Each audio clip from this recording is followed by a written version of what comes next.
Maths ஃபீல்டில் பார்த்தீங்கன்னா நம்ம மேத்தமேட்டிக்கலில் ஆப்ரேஷனல் ரிசர்ச் இருக்கும், நீங்கள் தேர்ட் இயரில் படிப்பீங்க.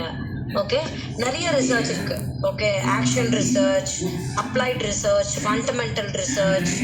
So we have so many types. So இதில் என்னெல்லாம் நீங்கள் படிக்க போகிறீங்க அப்படின்னு சொல்லி பார்த்தா, first you need to study about questionnaire. Okay, data collection.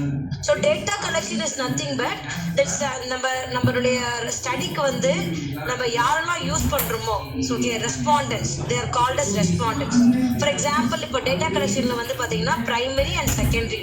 Okay, so இந்த primary data collection என்னன்னா, we need to collect information from the sources. Okay, நம்ம சோர்சஸ் யாரா இருக்கலாம்னா ரெஸ்பாண்டன்ஸ், எம்ப்ளாயிஸ் இருக்கலாம், இல்ல ஒரு ப்ராடக்ட்டை பத்தி நம்ம வந்து படிக்க போறோம், ரிசர்ச் பண்ண போறோம் அப்படின்னா, ஸோ அவர் respondents would be like consumers. Okay, இல்ல இப்போ வந்து ஒரு மெடிசன் பத்தி வந்து நம்ம ரிசர்ச் பண்ணோம், அந்த மெடிசன் எவ்வளவு இம்பாக்ட் இருக்கு அப்படின்னா, ஸோ அது யாரெல்லாம் வந்து அந்த பேஷண்ட்ஸ், அவங்க தான் நம்ம ரெஸ்பாண்டன்ஸ். ஓகே, இப்போ வந்து ஒரு கிளைண்ட் இருக்காங்க, ஒரு கம்பெனில வந்து எவ்வளவு கிளைண்ட்டுக்கு வந்து அவங்க ரெஸ்பான்ஸ் எப்படி இருக்கு அப்படின்னு பார்க்கணும். கிளைண்டோட இது, அவங்க கிளைண்ட் தான் நம்ம ரெஸ்பாண்டன்ஸ். ஸோ ஒரு பர்டிகுலர் இன்ஃபர்மேஷனை நம்ம வந்து கலெக்ட் பண்றோம், that would be in direct face to ஃபேஸா இருக்கலாம், or else we could send mail.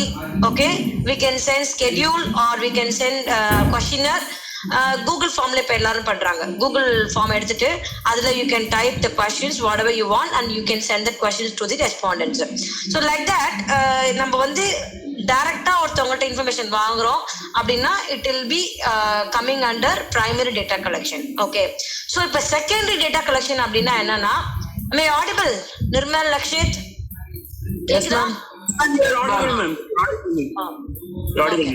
So okay, next என்ன அப்படின்னு பார்த்தீங்கன்னா, செகண்டரி டேட்டா கலெக்ஷன் அப்படின்னா, so it will be in the form of journal, okay, book, okay, letters, company magazines.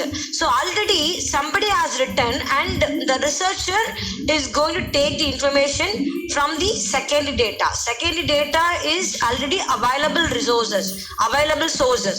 So already ஒரு புக்ல இருந்தோ ஒரு ஜேர்னல்ல இருந்தோ நம்ம எடுக்க போறோம் அப்படின்னா that is called secondary data. Okay, புரிஞ்சுக்கோங்க. ரெண்டு டேட்டா கலெக்ஷன்ஸ் மெத்தட்ஸ் இருக்கு. ஃபர்ஸ்ட் வந்து பிரைமரி டேட்டா கலெக்ஷன், செகண்ட் வந்து செகண்டரி டேட்டா கலெக்ஷன். ஓகே, இந்த பிரைமரி டேட்டா கலெக்ஷன்னா நம்ம என்ன பண்ணுவோம், அவங்களுக்கு மெயில் அனுப்பிச்சு விடுவோம். கொஸ்டினர், இதுக்கு பேஸ் வந்து questionnaire or schedules. Schedules is nothing but ஒரு நம்ம என்ன பண்றோம், ஒரு டார்கெட் காலம் போட்டுக்கிறோம். அதுல போட்டு என்ன பண்றோம், இப்போ ஃபார் எக்ஸாம்பிள் ஃபேஸ்புக் வந்து எவ்வளவு பேர் யூஸ் பண்றாங்க அப்படின்றது, ஃபேஸ்புக் வந்து நீங்க எவ்வளவு மினிட்ஸ் பாக்குறீங்க டெய்லி அப்படின்னா அதுல வந்து 2 hours 3 hours 4 hours அந்த பாக்ஸ் இருக்கும். அந்த பாக்ஸ் அவங்க டிக் பண்ணுவாங்க. This is called schedules. So இதுவே கொஸ்டினர் இருக்குது. அந்த கொஸ்டினர்ல நீங்க எப்படி போகணும்னா, so you have to write the questions in statement form. For example, I'm using Facebook for 2 hours or 8 hours. Strongly agree, neutral, disagree, strongly disagree. So in that way you have to give, this form would be called as Likert scale. So the respondents would be அவங்க tick பண்ணுவாங்க, எது வந்து strongly agree, ஆமா நான் 8 hours use பண்றேன், அப்போ strongly agree. Okay, so Facebook is very powerful social media அப்படியே statement இருக்குது. strongly agree, neutral. So it depends on the respondents perceptions. Okay, how they look into the particular product or particular behavior. இது எது வேணா கூட இருக்கலாம். இதுக்கு தான் research பண்ணுவோம், இதுக்கு தான் பண்ண மாட்டோம் அப்படி கிடையாது.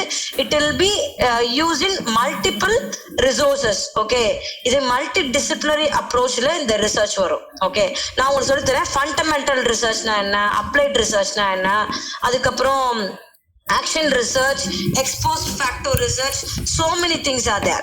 So we will discuss in next class. இப்போ just introductionல நம்ம என்னெல்லாம் பார்க்க போறோம், அதெல்லாம் வந்து ஒன்னு வந்து நான் சொல்லியாச்சு data collection methods. Okay, so இந்த டேட்டா கலெக்ஷன் மெத்தட்ஸ்ல ஒன்னு வந்து கொஸ்டினர் ஃபார்ம் பார்த்துட்டோம். ஓகே, அதுல நீங்க கூகுள் ஃபார்ம்ல அனுப்பிச்சு விடலாம். அதுக்கப்புறம் you can send through mail. First you have to design a questionnaire. That questionnaire may be in structured form, unstructured form, open questionnaire, அதெல்லாமே ஒரு டைப்ஸ் இருக்கு. அது நம்ம ஒன்று நம்ம டீடைல்டா படிக்கணும். ஸோ நெக்ஸ்ட் பாத்தீங்கன்னா அப்சர்வேஷன் மெத்தட்ல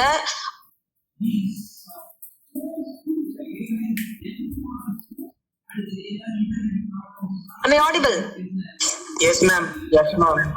So observation, அப்சர்வேஷன்ல என்ன பண்ணுவீங்கன்னா you need to observe the people. இப்ப ஃபார் எக்ஸாம்பிள் ஒரு என்ன சொல்றது, ஒரு அவுட்ஸ்கர்ட்ல இருக்கிற ஒரு ஏரியால வந்து ஒரு பீப்புளோட பிஹேவியரை போய் நம்ம ஸ்டடி பண்ண போறோம். ஓகே, ட்ரைபல் பீப்புளோட பிஹேவியர் ஸ்டடி பண்ண போறோம் அப்படின்னா the observer has to be there. Okay, one among the people, அங்க ஒரு பீப்புளா இருந்து என்ன பண்ணுவாங்க, they will observe the behaviour of tribal people. So அவங்க என்ன பண்ணுவாங்க, they will have a structured questionnaire in that they will tick. Okay, based on the observation what they are doing it in particular area, they are I mean அவங்களே என்ன பண்ணுவாங்க, அந்த observation structured கொஸ்டின்ல they will do all of the ஒரு script மாதிரி எழுதிப்பாங்க, இல்ல அவங்களே questionnaire மாதிரி டிசைன் பண்ணி டிக் போட்டுப்பாங்க. ஸோ இதெல்லாம் என்னது, ரிசர்ச்சரே பண்றாங்க. ஓகே, ஸோ இதெல்லாம் வந்து அவங்கள்ட்ட கொஸ்டினரா கொடுக்க முடியாது, அப்சர்வ் பண்ணி அவங்க என்ன பண்றாங்க, ஒரு ரிப்போர்ட் ரைட்டிங் மாதிரி எழுதிட்டு அதை பேஸ் பண்ணி they will do research. Okay, புரிஞ்சுதா? Observation is something different from questionnaire form. Okay, questionnaire உங்களுக்கு தெரியும், ஸ்கெடியூல்னா என்னது, ஒரு பாக்ஸ் மாதிரி போட்டு அதுல நான் 2 hours யூஸ் பண்றேன், 3 hours யூஸ் பண்றேன், 4 hours அந்த மாதிரி. ஓகே, கொஸ்டினர்ல வந்து எஸ் ஆர் நோ கொஸ்டின்ஸ் இருக்கலாம், that's called open ended question. அதுக்கப்புறம் வந்து Likert scale, strongly agree, agree, neutral அந்த மாதிரி. ஓகே, டீடைல்டா இது படிப்போம். நான் இப்போ ஜஸ்ட் ஒரு அவுட்லைன் உங்களுக்கு நான் கொடுக்குறேன். ஓகே, நெக்ஸ்ட் பாத்தீங்கன்னா இன்டர்வியூ. நம்ம என்ன பண்ணலாம், இன்டர்வியூ எடுக்கலாம். ஓகே, இன்டர்வியூல பாத்தீங்கன்னா ஸ்ட்ரக்சர்ட் இன்டர்வியூ. இப்போ வந்து ஜேர்னலிஸ்ட் எல்லாம் பாத்தீங்கன்னா they will do interview. Okay, அவங்க என்ன பண்ணுவாங்க, they may take interview about particular parties. இப்போ வந்து இப்போ எலெக்ஷன் வரப்போகுது இல்லையா, அந்த எலெக்ஷன்ல வந்து யார் வந்து வின் பண்ற மாதிரி ஒரு சிச்சுவேஷன்ஸ் வரப்போகுது அப்படின்றதுலாம் they will collect information through interviews. Okay, interviews is like face to face. They will be having face to face communication and they will collect information based on that and they will write a report. Same thing like observation. So அவங்க என்ன பண்ணுவாங்க, report writing எழுதிட்டு they will collect all this information and they will அவங்க என்ன பண்ணுவாங்க, இப்போ ஒரு particular brand இருக்குது, இல்ல ஒரு பர்டிகுலர் கம்பெனி, இப்போ வந்து ஒரு கம்பெனில வந்து அந்த ப்ராடக்ட் எவ்வளவு தூரம் வந்து கன்சியூமர்ஸ்ட் இம்பாக்ட் இருக்குது அப்படின்னு பாக்கிறதுக்கு அவங்க என்ன பண்ணாங்க, ஃபர்ஸ்ட் ஒரு இன்டர்வியூ மாதிரி கேட்பாங்க. ஓகே, இந்த ஸ்டார்டிங் அந்த ஃபர்ஸ்ட் ஒரு ப்ராடக்ட் லான்ச் பண்றாங்க அப்படின்னா, லான்ச் பண்ண பிறகு ஏதோ ஒரு மால்ஸ்ல இல்ல ஒரு தியேட்டர்ல, அப்ப வந்து அந்த ஒவ்வொரு பீப்புள் கிட்டயும் அவங்க they will ask about the consumers feedback. So interview அது coming, it will come under interview. So இது எல்லாமே என்னது, the form of collecting information. Okay, இந்த பிரைமரி டேட்டால இன்டர்வியூ, நீங்க இன்டர்வியூ மூலியமாகவோ அப்சர்வேஷனோ or else you can give questionnaire or you can send email, இதெல்லாம் பண்ணி you can collect information. So இதான் என்னது பிரைமரி டேட்டா கலெக்ஷன். அதுல இவ்வளோ மெத்தட்ஸ் உங்களுக்கு வருது. ஓகே, ஸோ இப்போ வந்து நம்ம என்ன பண்றோம், ஒரு ரிசர்ச்சுக்கு ஃபர்ஸ்ட் என்ன பண்ணணும், ஒரு ப்ராப்ளமை நம்ம கண்டுபிடிக்கணும். ஓகே, இந்த கொஸ்டின் எல்லாம் அப்புறம் இருக்கட்டும், ஃபர்ஸ்ட் ஒரு ரிசர்ச் நீங்க பண்றீங்க. நீங்க இப்ப பிஹெச்டி பண்ண போறீங்க, இல்ல next year you are going to do your project or else MBA project. இதுக்கு எல்லாத்துக்கும் என்னன்னா you have to find a problem. So first என்னது, ரிசர்ச்ல ஃபர்ஸ்ட் ஸ்டெப் என்னது, statement of the problem. Okay, உன்னோட ப்ராப்ளம் என்ன, அதாவது ஃபார் எக்ஸாம்பிள் இப்போ வந்து நம்ம சொசைட்டில என்ன ப்ராப்ளம் இருக்குது. ஓகே, பாலிடிக்ஸ்ல ப்ராப்ளமா, இல்ல பீப்புள் பிஹேவியர்ல ப்ராப்ளமா. சரி, நான் சொன்ன மாதிரி எந்த ஃபீல்ட்ல வேணா you can do a project, research பண்ணலாம். அந்த ரிசர்ச்சுக்கு you need to find a problem. என்ன identification of the problem is very much important. It would come at the top of your research. Okay, so next என்ன பண்றீங்க, you have to prepare a questionnaire. இந்த questionnaire எதை base பண்ணி இருக்கணும் அப்படின்னா, you have to give objectives.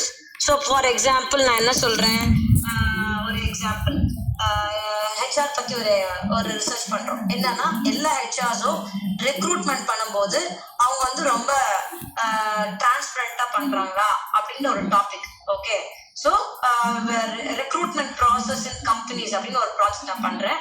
For that நான் அதுக்கு objectives நான் கிரியேட் பண்றேன். என்னன்னா இது வந்து to know the transparency in the companies. Okay, so எவ்வளவு தூரம் அவங்க டிரான்ஸ்பரண்டா இருக்காங்கன்றத நான் கண்டுபிடிக்கணும். ஃபார் தட் அது வந்து என்னோட first objective. Second one, favouritism இருக்கா, நெப்போட்டிசம் இருக்கா.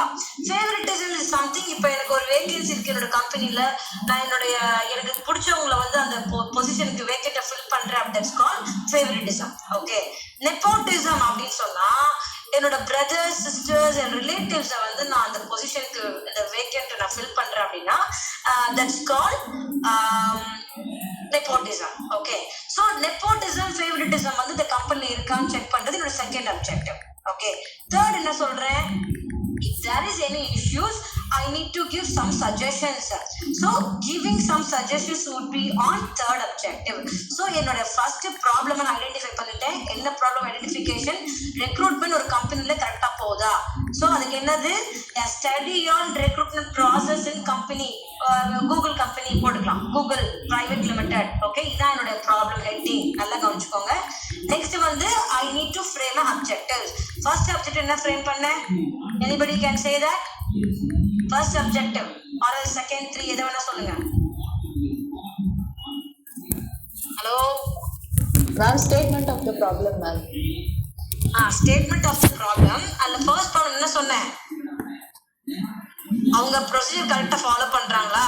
ஓகே, செகண்ட் வந்து நெப்போட்டிசம் ஃபேவரட்டிசம் இந்த கம்பெனில இருக்கா. தேர்ட் ஆப்ஜெக்டிவ் என்னது, அவங்களுக்கு சஜஷன் நம்ம சொல்லணும், ஏதாவது ப்ராப்ளம் இருந்தா சஜஷன் சொல்லணும். இதான் என்னோட 3 objective. These are my 3 objectives. இதை நான் ஸ்டேட் பண்ணணும். ஓகே, ஒரு என்னோட ப்ராப்ளம் ஐடென்டிஃபிகேஷன் முடிச்ச பிறகு இந்த 3 அப்ஜெக்டிவ்ஸ் நான் ஸ்டேட் பண்ணணும்.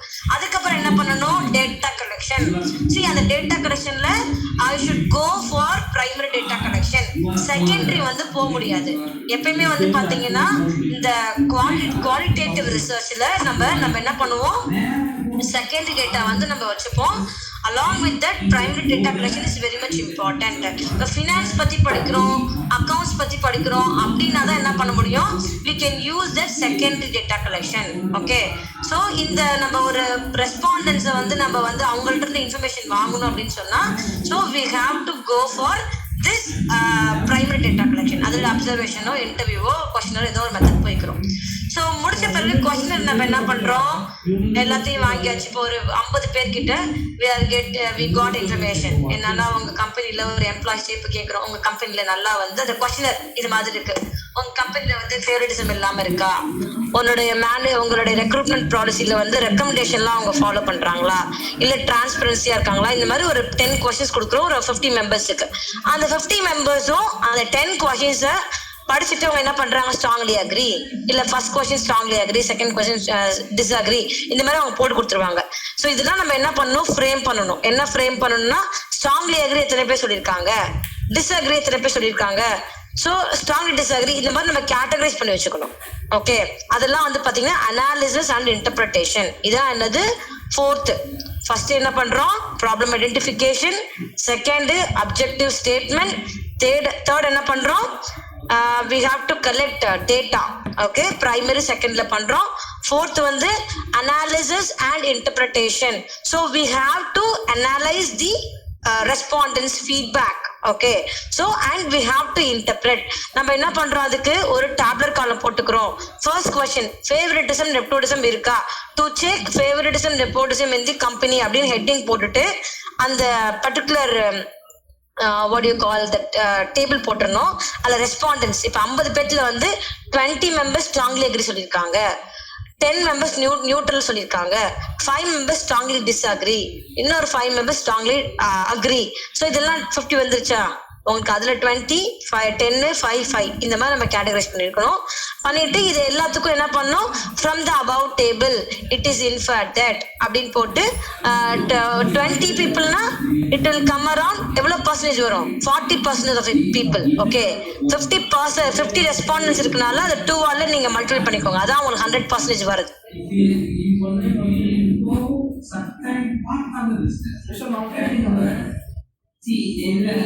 ஹலோ, கேக்குதா? So 50 people இருக்காங்கப்பா, இல்ல 20 people அக்செப்ட் பண்ணிருக்காங்க. சோ அப்படின்னா நமக்கு பர்சன்டேஜ் எவ்வளவு வரும், 40%. ஓகே, சோ இப்ப 40% of the people accepted that there is nepotism, favoritism in the organization. Okay, அப்ப என்ன பண்றாங்க, அந்த கம்பெனில நிறைய அவங்க தெரிஞ்சவங்களுக்கு தான் ஜாப் வேகன்சிஸ் வந்து ஃபில் பண்றாங்க. சோ புரிஞ்சுதா? ஸோ இது மாதிரி நம்ம ஒவ்வொரு கொஸ்டினுக்கு போட்டு லாஸ்ட் ஃபைண்டிங்ஸ் வந்து நம்ம போடணும். ஸோ இதான் என்னது ஒரு ரிசர்ச். நீங்க நெக்ஸ்ட் ப்ராஜெக்ட் பண்ணும்போது இந்த 5 சாப்டர்ஸ் தான் நீங்க இருப்பீங்க. 5 சாப்டர்ஸ். ஃபர்ஸ்ட் ரிசர்ச் மெத்தடாலஜி இருக்கும், அதுல நீங்க எல்லாம் போடுவீங்க. செகண்ட் வந்து இந்த தியரட்டிக்கல் அவுட்லுக் இருக்கும். ஓகே, தியரட்டிக்கல் அவுட்லுக் அப்படின்னா என்ன டாபிக் நீங்க எடுக்க போறீங்களோ அது ரெலவெண்டா யூ ஹேவ் டு ரைட் அப் மாதிரி நீங்க கொடுக்கணும். சரியா? அதுக்கப்புறம் அனாலிசிஸ் அண்ட் இன்டர்பிரிட்டேஷன்ஸ், லாஸ்டா ஃபைண்டிங்ஸ், அப்புறம் சஜஷன்ஸ் கொடுக்கணும். ஸோ நீங்க லாஸ்டா வந்து இப்போ நம்ம கண்டுபிடிச்சிருக்கோம். என்ன கண்டுபிடிச்சிருக்கோம்னா நிறைய பேர் சொல்லியிருக்காங்க ஃபேவரட்டிசம் நெப்போட்டிசம் அந்த கம்பெனில இருக்கு அப்படின்னு சொல்லிட்டு. ஸோ நீங்க என்ன பண்ணலாம், சஜஷன் கொடுக்கலாம். நீங்க வந்து இந்த கம்பெனி எல்லாமே சஜஷன் தான் சொல்லணும். I can suggest a company to have a transparent policy, HR policies, recruitment policies for recruiting people அப்படின்னு சொல்லிட்டு you can give the suggestions. So this is what the research has to be it has to be taken like that. Okay, so எந்த கம்பெனியா இருக்கட்டும், நீங்க ஒரு ப்ராடக்ட பத்தியா இருக்கலாம், இல்ல ஒரு பாப்புலேஷனோட பிஹேவியர்ஸ், இல்ல சோசியல் ஐடென்டிட்டி பத்தி, இல்ல எனிதிங், இதான் ஸ்டெப். ஓகே, அதுல பாத்தீங்கன்னா ரிசர்ச் டிசைன் இருக்கும். ரிசர்ச் டிசைன்னா அது ஒரு ஃப்ரேம் ஒர்க் ஃபார் ரிசர்ச். நீ ஒரு ரிசர்ச் எப்படி எடுத்துட்டு போகணுன்றதுக்கு அது ஒரு ஃப்ரேம் ஒர்க். ஃப்ரேம்னு என்ன சொல்லுவோம், ஒரு அவுட்லைன். புரியுதா? ரிசர்ச் டிசைன் என்னது? இப்ப நான் கொஸ்டின் கேட்பேன், நெக்ஸ்ட் 5 minutes நான் கொஸ்டின் கேட்க போறேன். யாராவது இப்ப ஆன்சர் பண்ணல, அட்லீஸ்ட் நீங்க ஏதாவது நான் யூஸ் பண்ணதுல ஒரு 2-3 வேர்டாவது யூஸ் பண்ணணும். புரியுதா? சோ இதை அண்டர்ஸ்டாண்ட். அதுக்கப்புறம் findings, suggestions. So that's all. Okay, இதுல என்னென்ன டைப்ஸ் ஆஃப் ரிசர்ச் படிக்க போறோம், ஸ்டாட்டிஸ்டிக்கல் டூல்ஸ் படிக்க போறோம், என்ன மாதிரி டூல்ஸ், கை-ஸ்கொயரா, அதுக்கப்புறம் அதெல்லாம் இருக்கு. அதெல்லாம் 4-5 minutesல வரும். ஓகே, அதெல்லாம் பாத்துக்கலாம். இப்போ இந்த டேட்டா கலெக்ஷனு, ஓகே, அப்போ இந்த சாம்பிளிங்னு ஒன்று வரும். சாம்பிளிங்னா நீங்க சூஸ் பண்றீங்க பாத்தீங்களா உங்க ரெஸ்பாண்டன்ஸ், அதை எப்படி சூஸ் பண்ணணும் அப்படின்றது அது இன்ட்ரெஸ்டிங்கான ஒரு டாபிக். இதெல்லாம் கொஞ்சம் நீங்க இன்ட்ரெஸ்டா படிச்சாதான் இதெல்லாம் ரொம்ப நல்லா இருக்கும். நீ பாட்டுக்கு இதெல்லாம் ஏனோதான் கவனிக்காம ஓட்டிங்கன்னா நீங்க புக் எடுத்து பார்த்தீங்கன்னா சுத்தமா புரியாது. ஒவ்வொரு இதுக்கும் நான் எக்ஸாம்பிள் கொடுப்பேன். அந்த எக்ஸாம்பிள் நல்லா ஞாபகம் வச்சுக்கோங்க. அது நீங்க ஞாபகம் வச்சுட்டாதான் நீங்க அடுத்த புக்ல பார்க்கும்போது கரெக்டா கிளியரா புரியும். ஏன்னா சாம்பிளிங்னா கொஞ்சம் வேகா இருக்கும். சாம்பிளிங் மெத்தட்ஸ் அப்படின்னு சொல்லிட்டு அதுல சாம்பிளிங் மெத்தட்ல பாத்தீங்கன்னா ப்ராபபிலிட்டி சாம்பிளிங், நான் ப்ராபபிலிட்டி சாம்பிளிங், இதுல ஒரு 5 அதுல ஒரு 5 வரும். நீங்க ஈஸியா எல்லாம் டிஃபரன்ஷியேட் பண்ண தெரிஞ்சது இருக்கணும். சரியா? ஓகே, சோ அவுட்லைன் போதுமா இல்ல வேணுமா இன்னும் கொஞ்சம்? லக்ஷித் கேக்குதா? போதுமா மேம்? இது பிராக்டிகல் பேப்பரா மேம்? பிராக்டிக்கல் பேப்பர்லாம் இல்ல. நீங்க நெக்ஸ்ட் இயர் வந்து ப்ராஜெக்ட் பண்ணுவீங்க. இப்படிதான் ப்ராஜெக்ட் பண்ணுவீங்க. நான் இப்ப சொல்லி கொடுத்தேன் இல்லையா, அது ஹெச்ஆர்லயோ மார்க்கெட்டிங்லயோ நீங்க இந்த நெக்ஸ்ட் இதுல வந்து நீங்க என்ன பண்ணணும்னா you need to choose your specialisation. HR இருக்கும், மார்க்கெட்டிங் இருக்கும். ஓகே, ஸோ அதுல வந்து ஹெச்ஆர்ல வந்து ஐ வில் ஹேண்டில், மார்க்கெட்டிங் வந்து எஸ்எல் மேம் அண்ட் இன்னொருத்தவங்க ஹேண்டில் பண்ணுவாங்க. ஸோ அதில் நீங்கள் வந்து அங்கே ஸ்பெஷலைசேஷன் அங்கேயே நீங்கள் ஸ்பிளிட் பண்ணிப்பீங்க. ஸோ லாஸ்ட் இயர் வந்து நீங்கள் ஹெச்ஆர்லையோ மார்க்கெட்டிங்கோ you can do your projects. Okay, என்ன அபிஷேக் புரியுதா? புரியுது மேம். என்ன பண்ணிட்டு இருக்க வீட்டுல? படிக்கிறியா உட்காந்து ஒழுங்கா? ஊரை சுத்திட்டு இருக்கா மேம். கடலூர் போறான், பாண்டிச்சேரி போறான். அப்படியா போறான்? அந்த அளவுக்கு டெவலப் ஆயிட்டானா இவன் வந்து ஒரு வருஷத்துக்குள்ளார? கடலூர் பாண்டி போயிட்டு வரான்.